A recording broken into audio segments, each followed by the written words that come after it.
बड़ी ये कमा के ला के देगी मुझे। मैं टीचिंग करती थी, पहले एफए किया था मैंने, तो फिर मैंने स्कूल में पढ़ाना शुरू कर दिया। तो उसने कहा कि इसके तो जहेज नहीं पीछे से आया। आज वो इस वक्त टीचर गवाह है कि 3 माह की फीस मैंने देनी है अपनी बेटी की, और आज तक उसका यूनिफॉर्म नहीं है, उसने लेके नहीं दिया। इधर रह रही हूँ, बस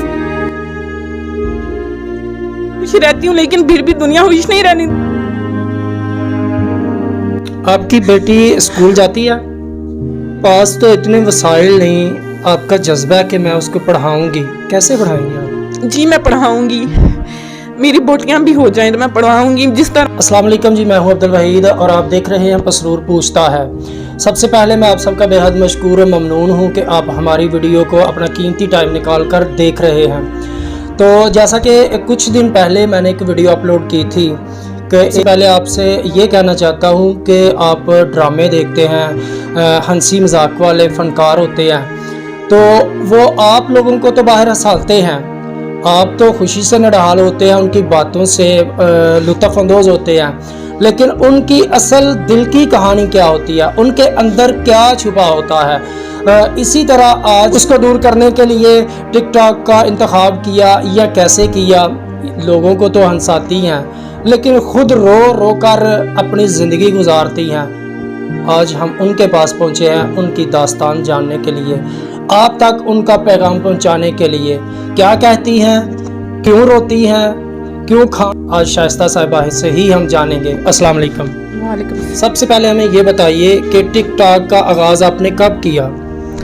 जी सर, मैं बहुत ब्लड प्रेशर की जो मरीज़ा थी, बहुत ज़्यादा हाई रहता था, तो मुझे डॉक्टरों ने कहा कि आप बीबी कोई ऐसा कोई काम करें कि जिससे आप बिज़ी रहें और मुस्कुराती रहें, तो इग्नोर करें टेंशन को। तो मैंने इस गम को भुलाने के लिए मैंने ये चूज़ किया, ये जो है सॉन्ग वगैरह बोलती हूँ, क्योंकि शुरू से कहते थे लोग कि आप में टैलेंट है, बोला करो। तो फिर बहुत टफ ज़िंदगी गुजार रही हूँ इस वक्त, तो मैंने सोचा कि ये काम अच्छा है। वैसे भी लोगों को हंसाना इबादत का काम है, तो कई लोग बैड कमेंट करते हैं तो दिली दुख होता है, और लोगों को हंसाती हूँ, लेकिन ये तो कोई नहीं जानता कि मेरे अंदर कितने गम छिपे हुए हैं। और आप आए हैं, आपको पता है, आपने सब देखा है। एक मेरी बेटी है, हस्बैंड जो है उन्होंने छोड़ दिया है मुझे, फक्त इसलिए कि एक जहेज़ की वजह से, कि मेरे मायके वालों ने जहेज़ नहीं दिया था।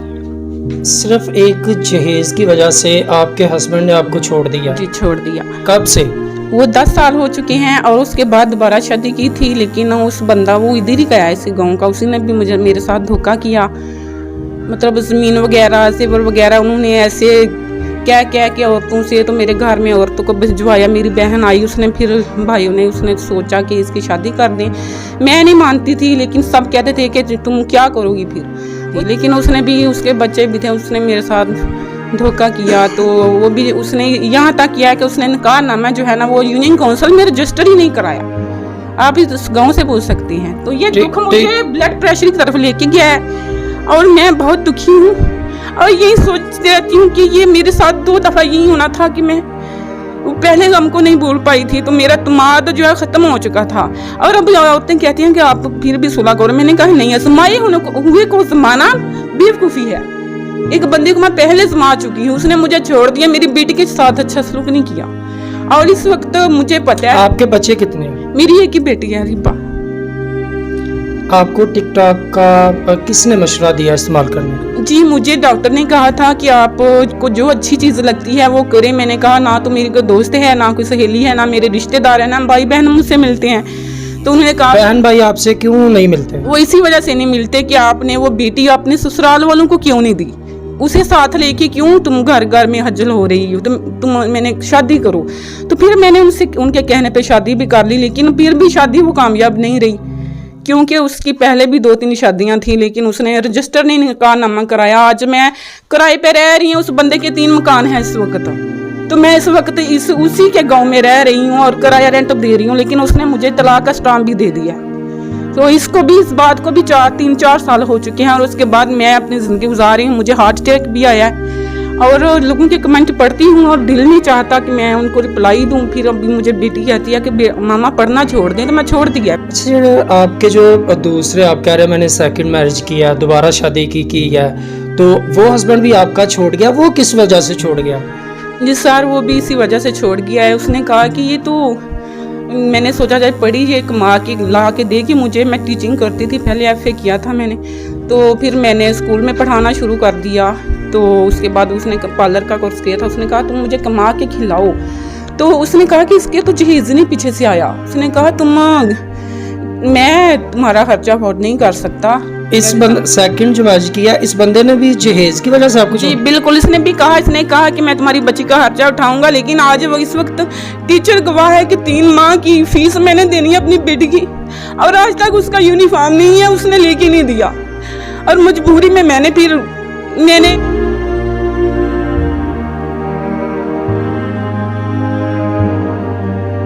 उसने मुझे घर से निकाल दिया और मैं रेंट पे इधर रह रही हूँ बस। और इतनी महंगी मेरी मेडिसिन आ रही है ना कि मैं बता नहीं सकती, मैं अफोर्ड नहीं कर सकती, मैं ला नहीं सकती, मैं नहीं ला सकती। मैं कभी कभी बीपी की मेडिसिन एक टैबलेट खा लेती हूँ, वो भी नहीं तो खुश रहती हूँ, लेकिन फिर भी दुनिया खुश नहीं रहने देती मुझे। आपकी बेटी स्कूल जाती है?